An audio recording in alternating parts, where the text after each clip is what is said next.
Assalamualaikum warahmatullahi wabarakatuh. Jadi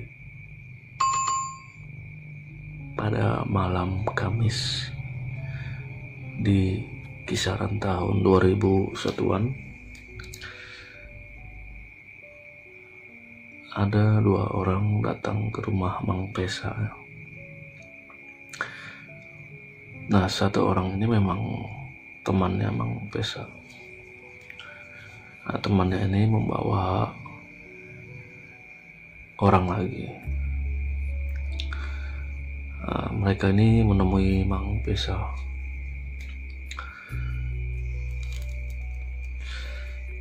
Ngobrol-ngobrol ngalor ngidul. Akhirnya mereka fokus di satu titik pembahasan, atau lebih tepatnya penawaran. Nah, temannya Mang Pesa ini yang membawa seseorang,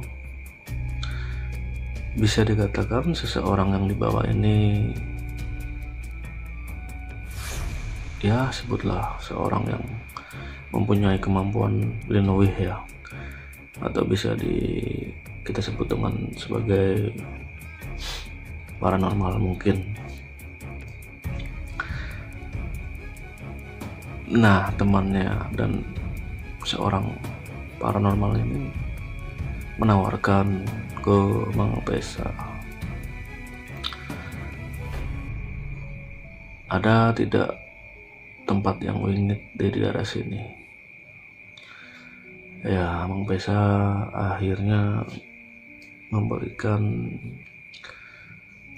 atau lebih tepatnya ngasih tahu tempat yang memang dibilang angker. Akhirnya mereka berdua menawarkan untuk mencari info nomor. Cuma tahun segitu ya mungkin judi angka atau judi nomor. Nah, temannya Mang Pesa ini menawarkan bahwa segala macam ubo, rampe, dan syarat-syaratnya ini ditanggung oleh temannya berdua. Jadi Mang Pesa sebagai eksekutor ya. Nah, dan Mang Pesa pun menyanggupi, karena kondisi pada waktu itu entah gimana ceritanya, usaha atau apalagi sepi, jadi Mang Pesa ini mengiyakan.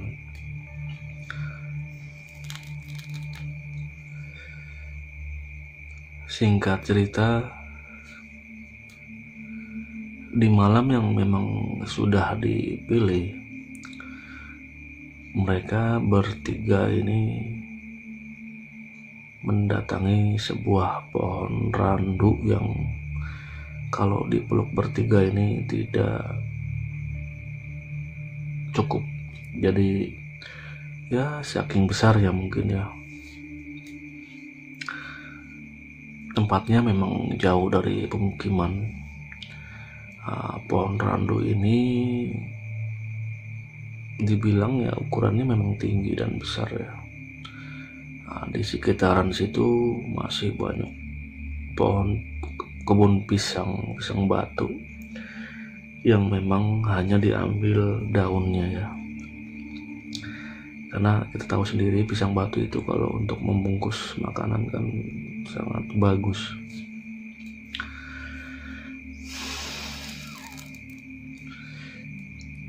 Dan sekitar pukul jam 12 lebih, mereka ini bertiga mendatangi pohon randu tersebut.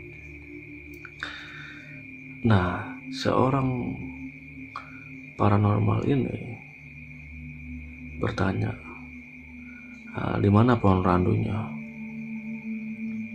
Nah, sebentar lagi, Bang. Benar.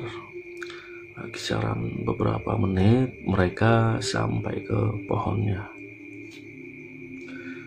Nah, mereka memang hanya bertiga ya, Mang Pesa dan 2 orang temannya. Lalu ketika sudah sampai di pohon randu yang sangat besar tersebut, paranormal ini bilang, jangan tempat di pohon ini, Bang.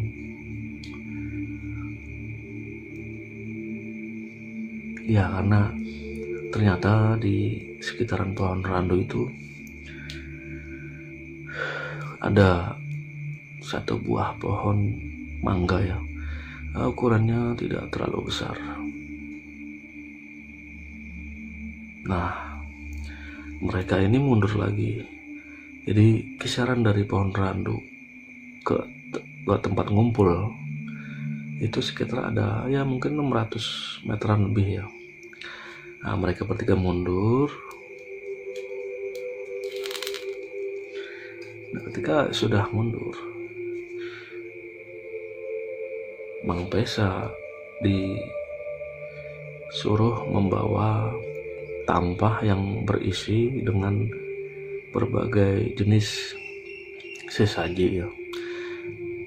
Yang Mang Pesa katakan di sini ada berbagai jenis kembang, ada mawar, ada melati, ada kantil, kemudian ada kopi hitam, kopi pahit, kopi manis itu, kemudian ada seperti hio ya.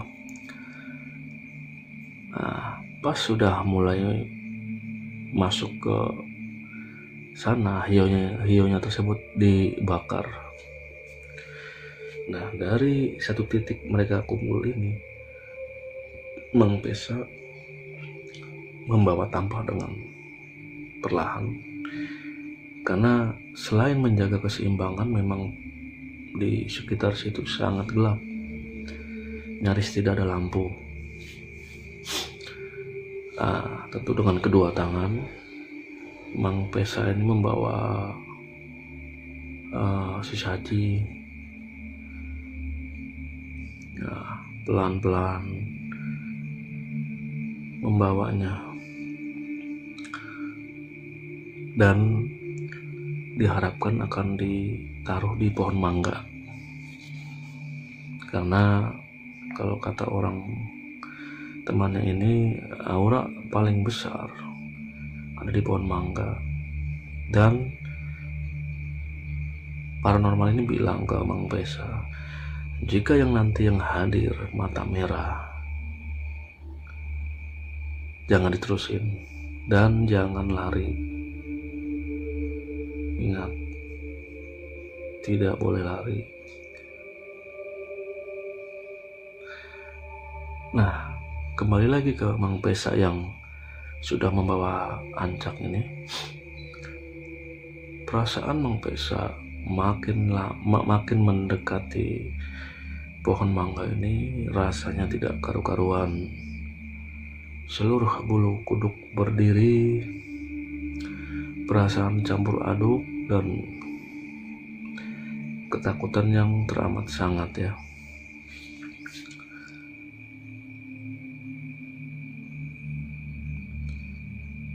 Kisaran beberapa menit sampailah si Mang Pesa seorang diri ini ke pohon mangga tersebut.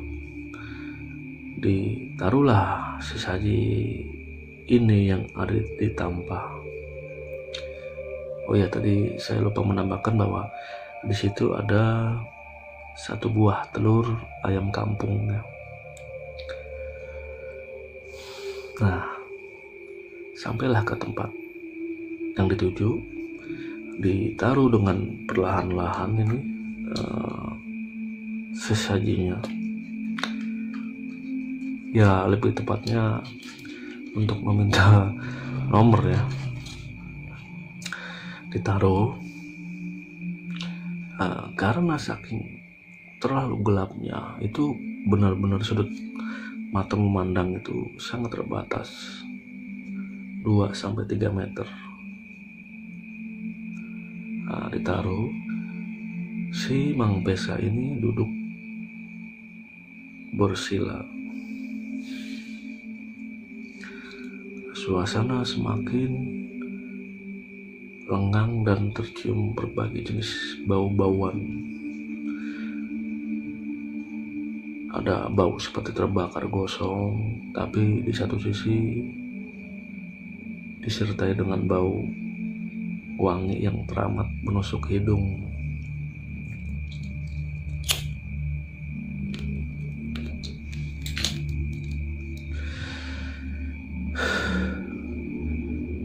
Tidak lama, ya sekitar kurang lebih setengah jam ya, itu suasana semakin menakutkan. Tutur Mang Pesa.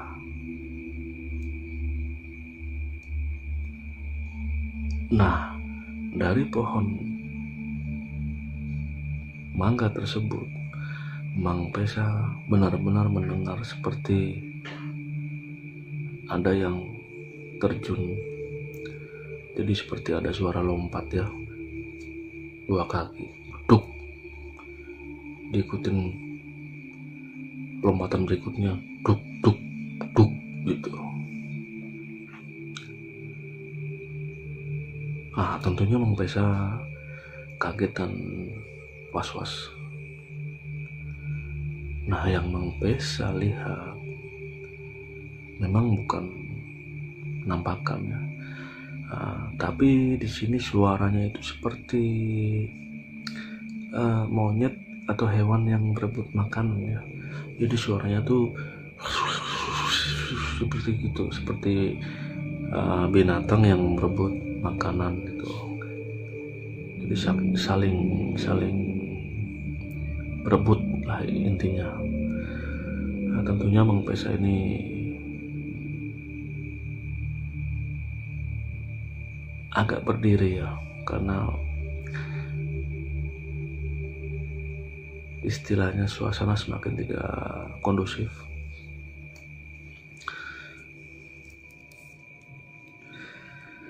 Nah, kemudian Mang Pesa ini berdiri dengan seutuhnya. Suara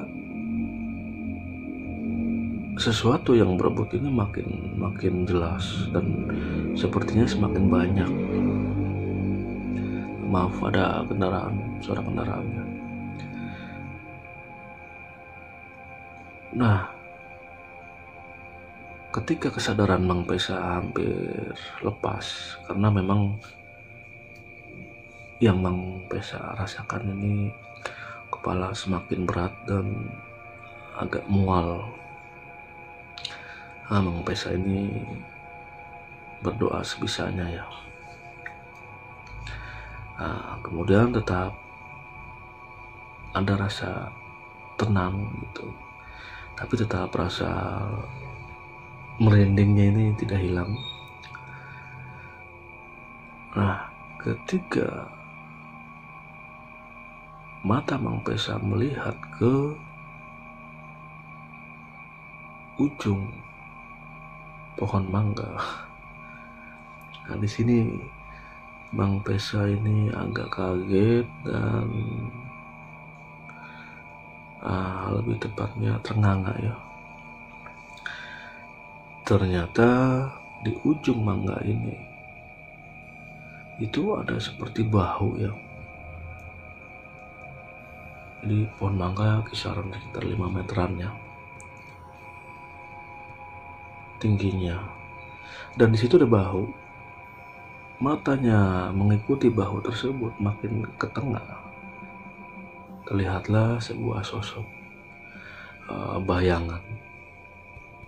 Lebih tepatnya bayangan, karena Mang Pesa tidak melihat penampakan padat. Diikutilah sosok bayangan itu, matanya melihat sampai ke arah leher, jadi makin ke atas sampai ke wajah dan berhenti di titik kedua bola mata yang warnanya merah. Nah, Di sini Mang Pesa teringat pesan temannya yang tadi itu. Kalau memang yang datang merah, udah jangan diteruskan.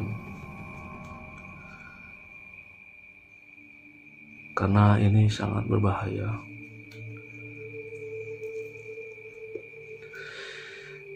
Tapi dilematisnya, ketika Mang Pesa akan bergerak, badannya ini seperti ditancapkan ke tanah. Jadi sangat sulit menggerakkan kedua kakinya ya.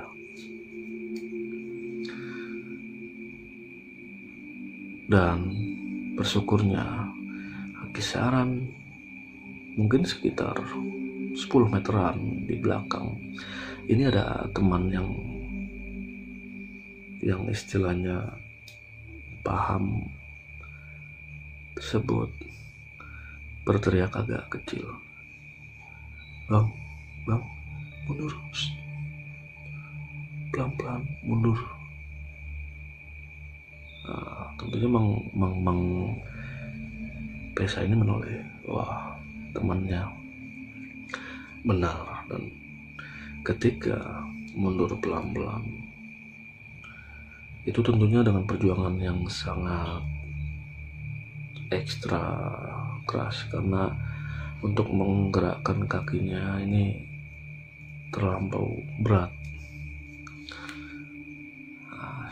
Itu seperti dibimbing dengan temannya, mundur pelan-pelan, santai, kata temannya yang di belakang itu dengan sedikit berbisik ya.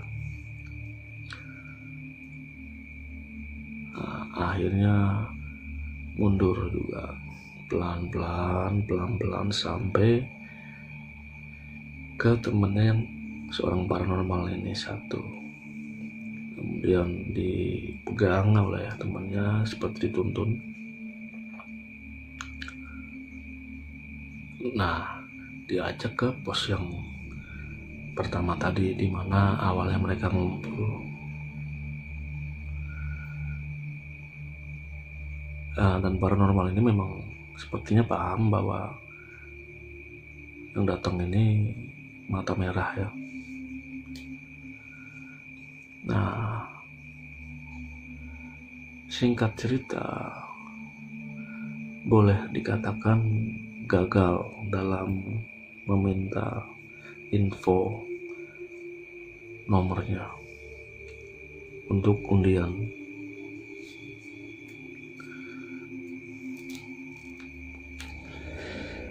Mereka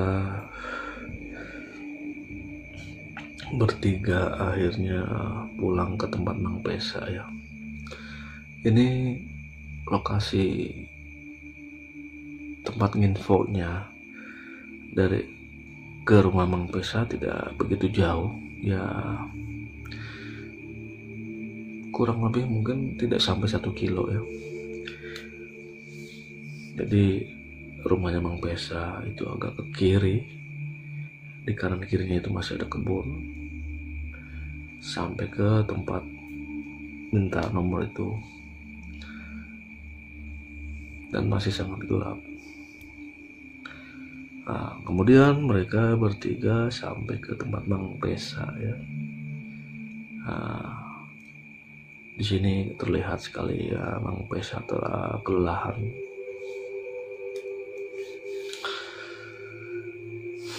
Dan kedua temannya memang tidak istilahnya tidak seperti menyalahkan, karena ini istilahnya rajanya yang datang gitu, dan yang punya tempat ini sangat galak.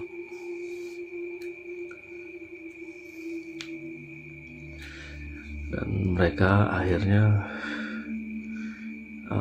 istirahat sebentar nih, ngopi-ngopi, ngerokok, dan bercerita.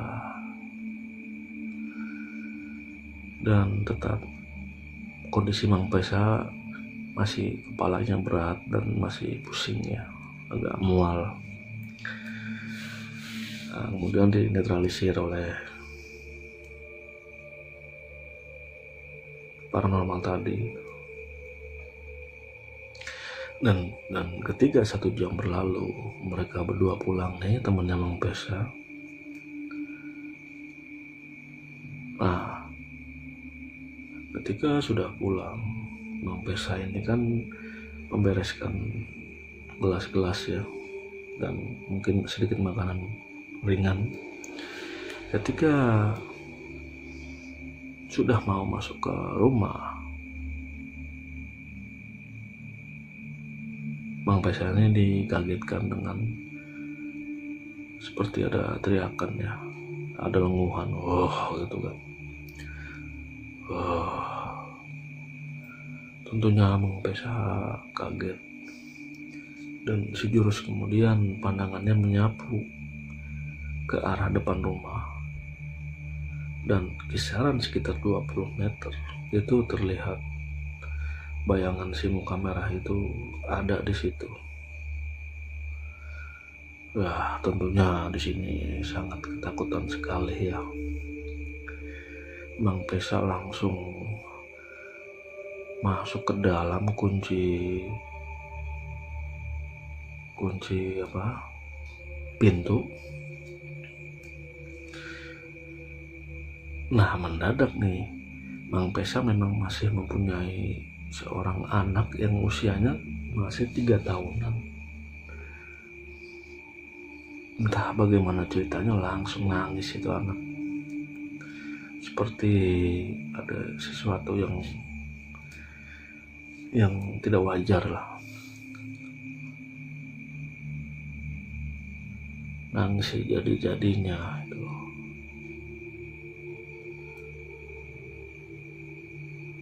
Dan Mang Pesa yang masih ketakutan melihat bayangan tadi, tapi di satu sisi anaknya nangis tidak berhenti. Ini berubah suasana ya. Jadi Mang Pesa ini ada timbul kemarahan gitu. Kenapa ganggu anaknya gitu kan. Nah, akhirnya Mang Pesa ngambil garam ya, bacakan doa yang sebisanya, dan benar Mang Pesa ini memutari rumahnya dengan menaburkan garam tadi. Tentunya dengan keberanian yang dipaksakan. Karena sebetulnya memang Mang Pesa takut. Dan berkata Mang Pesa bahwa dia minta maaf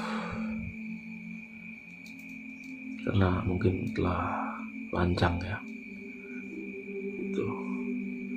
Dan anehnya, kisaran beberapa menit langsung si anak ini reda tangisannya, diam, dan langsung diam, tidak nangis lagi. Nah, kemudian Mang Pesa ini masuk ke dalam rumah, kamar mandi, cuci kaki ya. Kemudian Mang Pesa ini menyalakan sebatang rokok dan merokok.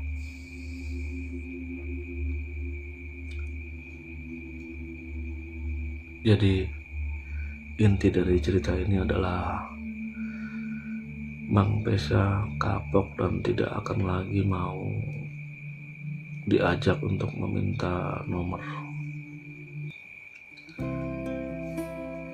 Karena ternyata paranormal tadi yang dibawa temannya oleh Mang Pesa ini memang sering begitu nginfo ya. Tapi yang anehnya bukan dia sendiri, jadi seperti dia mencari relawan atau seseorang yang disuruh gitu sebagai tenaga lah gitu. Tapi dia sendiri tidak mau langsung terjun gitu. Ya, di sini Mang Pesa benar-benar mengambil pelajaran bahwa dibayar berapapun dia tidak akan mau lagi, karena sadar bahwa itu perbuatan yang memang sangat dilarang oleh agama ya. Jadi Mang Pesa ini waktu bercerita dengan saya benar-benar dengan ekspresi yang kapok dan tidak akan lagi saya, pokoknya gue kapok lah kalau dia ketemu pesa ini.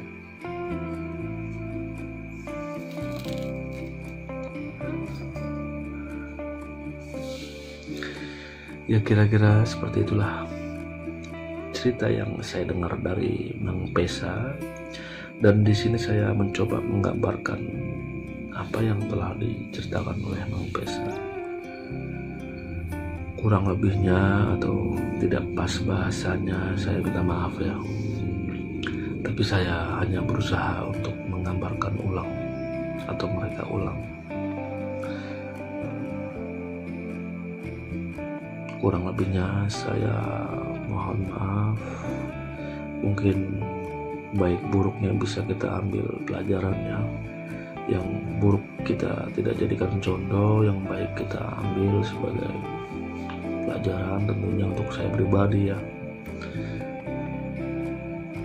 Akhirul kalam, saya tutup. Wassalamualaikum warahmatullahi wabarakatuh, dan terima kasih untuk kawan-kawan yang sudah like, komen, atau bahkan subscribe ya. Saya sangat berterima kasih. Saya sangat berterima kasih sekali. Dan tentunya tanpa dukungan kawan-kawan semua, para pemirsa, channel ini tidak akan bisa berkembang ya.